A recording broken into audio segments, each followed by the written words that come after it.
So now we welcome Dr. Subrat Panda. He is the CTO to AgNext Technologies, which focusing on delivering technologies to ensure quality food for billions. The technology focus in AgNext has been at the trifecta of data, IoT and AI and solving the quality issues for the food value chains, thereby saving time and money for the customer. Prior to that, he was the VP of Engineering, AI and Data Sciences in Capillary Technologies, a SaaS company in the retail space with the presence in India, China, SEA and EMEA,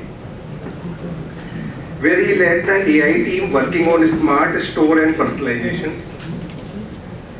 He did his bachelor's and PhD in computer science from the Indian Institute of Technology, Kharagpur.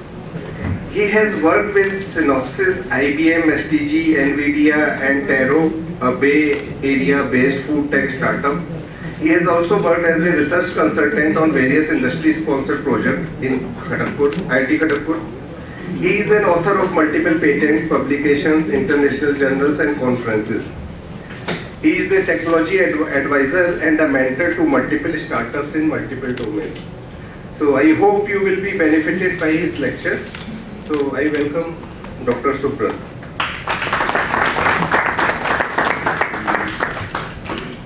Thank you.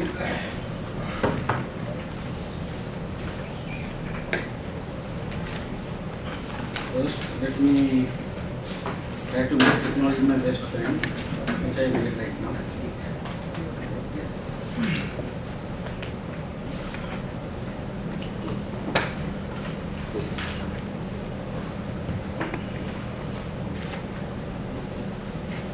Okay. So I would like to, Kavya has set up the expectation a bit high. Right? I try to, cater to that so that I can get all of your attention. And I am between you and lunch, so I'll also try to keep that in mind. Right? Will not extend unnecessarily. So yeah. So I think thank you for the introduction, Dr. Anurag, and thank you Awad for this opportunity. We are incubated at IIT Ropar also, and we are working in agriculture, primarily focused on quality assessment. That's what we focus on. So my talk would be a mix of philosophy, right, which I have learned over a period of time, and tech, and how do you. So she gave the background of data. Right? We use a lot of data, and I will agree 100% with whatever she said. Statistics is very important. You should know how to use that. It helps a lot to do the right decisions, right? To make the right decisions. So agritech, since you guys are into what is agritech? It's a very wide term. Right? When somebody says agritech, it's a very wide term.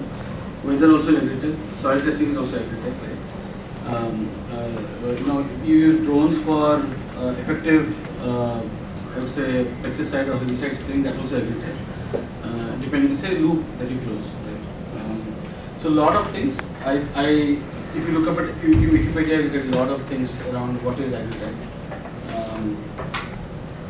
What we do at AgNext, we are a Series A funded company by Omnivore, which is an agritech focused fund, Kalari, and the latest investor was AWI.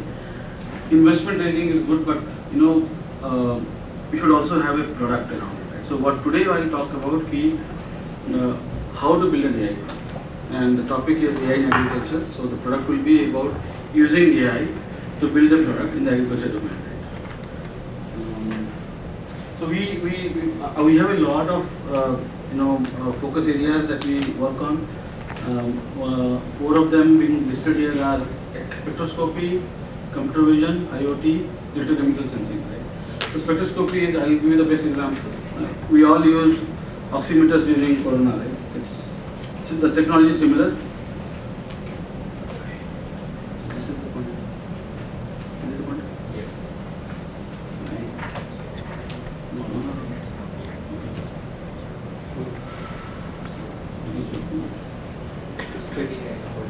It's also. No issues. No issues. Technology is our best friend. Again, you don't know till you don't know. We have with enhanced spectroscopy, we have a lot on the IoT is the theme of this workshop or training program. So we do a lot of work on the IoT space, because what we're trying to essentially do is you are trying to replace the sensing technology, right, through which is typically done in a lab or a human being, right, by a device. That's where the IoT comes into the picture.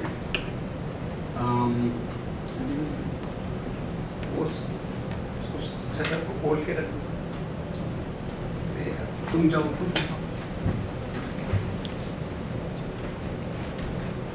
good, great. Thank you. So, a bit about me first. I thought if I personalize it, probably it will be good to give you a journey of how I got into it. So, a bit of background. When I started off with my PhD, my guide is an AI expert. So he told me, you should do something in AI. I looked up at problems. We were in the verge of journeying on the problem, but then I thought AI is not hot today, right? And this I'm talking about 2002, 2003, right? 22 years from now. And I gave up that idea of doing something in AI. So, related field, but continued on the other areas. I got back into AI when I was in NVIDIA. And how did I start off on my journey? I took up a few online courses. We were talking about online courses, right? The popular ones. Referred a lot of books. Few books is around 10-15 books that you have to understand the basics. Read a lot of papers. No ChatGPT papers, but papers. You have to understand that what is research saying about this particular area. Get your hands dirty means really try out what you have read. That's important, because without that, knowledge is, half knowledge is no knowledge, equal to no knowledge. Talk to academicians. You did talk to your people here whom you are talking to. Industry professionals. I am one of them. There are other people also. Follow the leaders in the industry, because industry is where, if you want to build a product, right, that's important. You should know what industry is using this particular tech to build that product. Right? So ideally what you have to do is you clear out all the fluff and understand what is real. So any technology that is built or really a product is built goes through 3 phases. Right? The first phase is research, which is done in academia, as well as some part of it is done in industry, in the research labs. Research says that this is feasible. First thing is this is feasible. That this is a good problem to solve. It may be it's a theoretically solvable problem, right? It's not. How many people computer science here? Do you know the theory of NP completeness and P-space completeness, right? Or unsolvable problems, approximate algorithms, right? So you need to know that whether this is a good problem to solve and can be solved. That's what research says this. And applicability, right? The second thing which comes to picture is tech feasibility. What is tech feasibility is, can I solve this problem? For example, we all know about self-driving cars, right?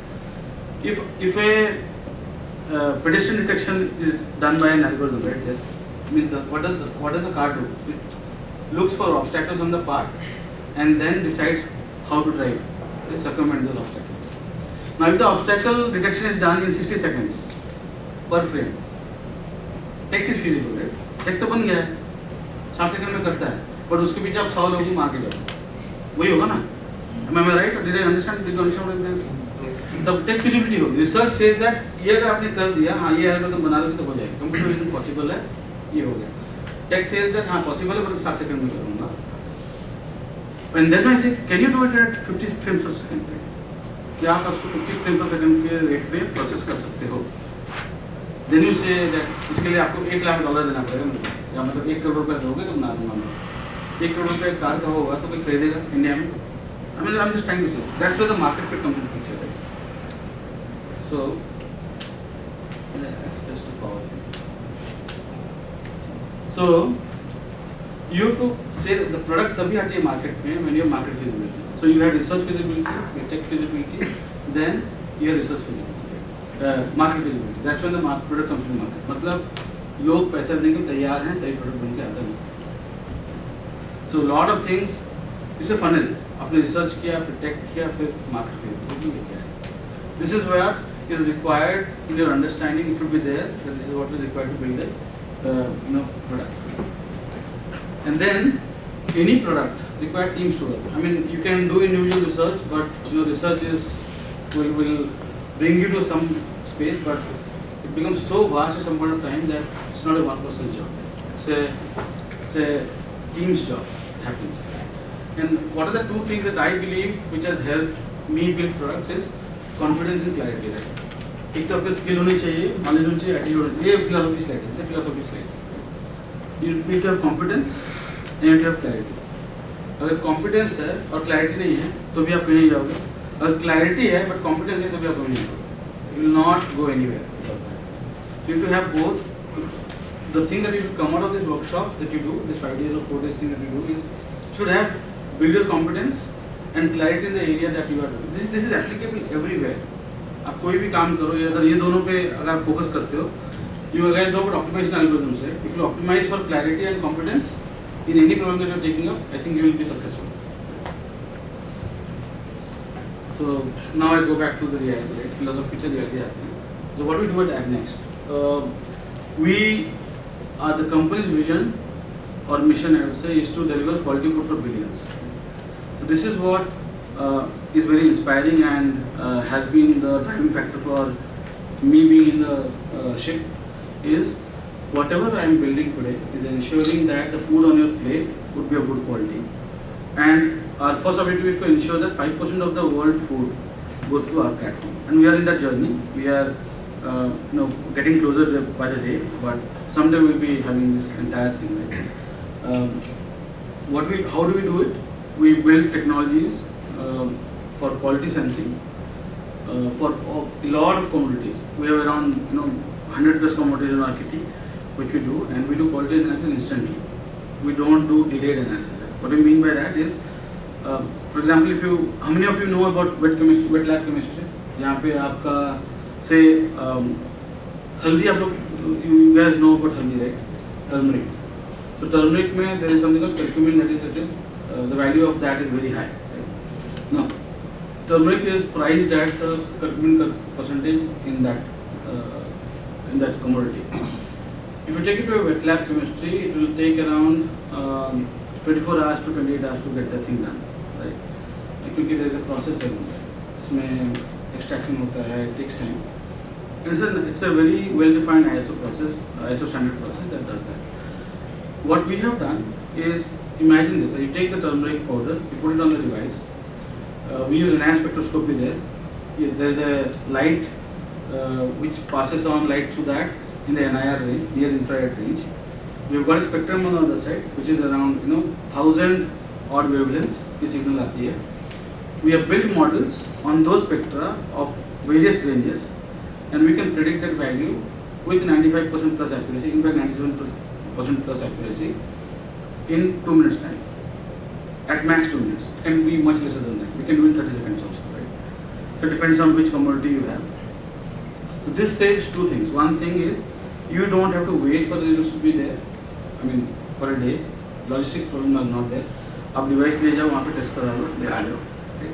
And there is no, since this entire method is a machine-based method, if the device is certified and validated, you don't have to go through any other dispute resolution process, because the sources of error are minimum, right? Very minimum. This is a device that we are using.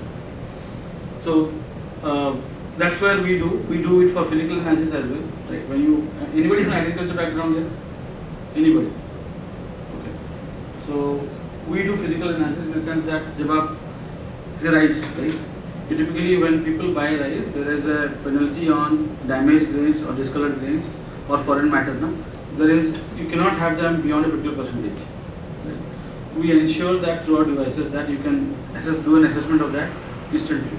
It's like 1 or 2 minutes time, right? Depending on the amount of commodity that you have. This also has, by building technology, we also have the sustainability angle, in the sense that you don't have to waste chemicals or resources or heating thing, right? So you are making the entire process sustainable by use of tech. This is a summary of what we do. We build our own computer vision devices. We have on-edge IoT enabled. This is so this works for tea. This works for tea leaves. This works for coffee. All grains and cereals. Most of them are there on a platform on the devices. These also have a lot of oil seeds, pulses, cereals, animal feed is big consumer of this technology and AI technology. We have, I would proudly say that we have probably a very large data bank of agriculture produce, post-harvest, right, in both NIR and computer vision. And this has been built over a period of time. It is not a one-day job. It has been like we are like an 8 years old company. We have collected all this data over 8 years.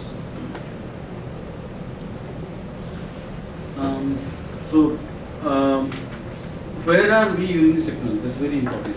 So what we have done is, any transaction that happens in any food value chain, say for example, a trader is buying wheat or mustard, say from a farmer or an FPO, right? So they will buy it.